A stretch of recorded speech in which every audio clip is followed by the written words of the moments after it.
How's Rogan with the hiking? Because he has shorter legs. Yeah. You can hear him breathing. We don't see any animals. You know, I haven't done. I can't. I've never done I haven't done a real long hike with Joe. Define long.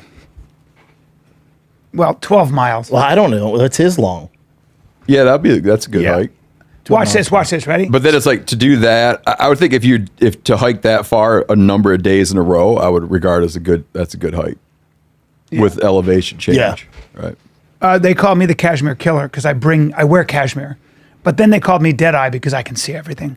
I don't need to glass a field. Did Brian kill anything when he went, Steven? Even with your help, did it? Yeah, I killed a No, let him answer. Let him answer. He knows. No. I sent you pictures. No, let him answer. The first time when we met, you got a deer. You got a mule deer. You got a baby deer? deer? There was a spot on the horizon. I dropped that bad boy. My finger was steady. I became one with the deer. I could feel its heartbeat. And that was linked up through Meat Eaters? Is that how you Meat with Eaters. Rogan? Yeah, so that's how we met. Well, I went on Joe's podcast.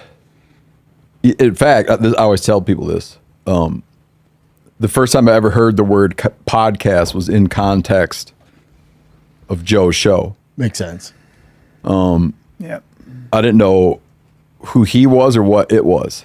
You just got an invite to come on the show. Yeah, and a friend of mine, Helen Cho, was like, "You really need to go, and I'll go with you." And she took me, so we went and did Joe's show. And then I did Joe's show one or two times. I can't remember. And sorry to interrupt. How long ago?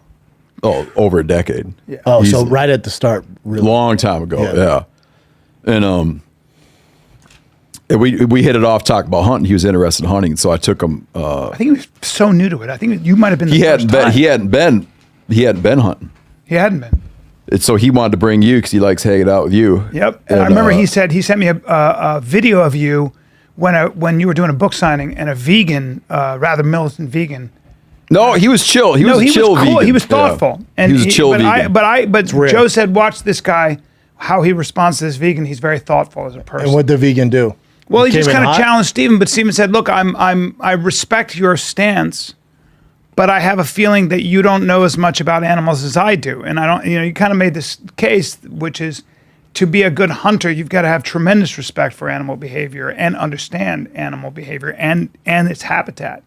And you made this great sort of argument for it, which I think convinced him. He kind of it was a really awesome exchange. And then did you say, and also because you're vegan, you probably don't have the energy if we get in a fight? He didn't look like a super energetic feller, but that's my joke about to this guy's credit. So this dude, he totally played by the rules. This is also a long time ago, but I was promoting a book. I was in New York.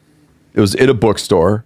He waited till the question part, raised his hand, and asked a question. Good for him. It wasn't like, He didn't storm in. Yeah, or like, disrupting or throwing shit. He Do you deal when with you say that? like any questions, he had a question.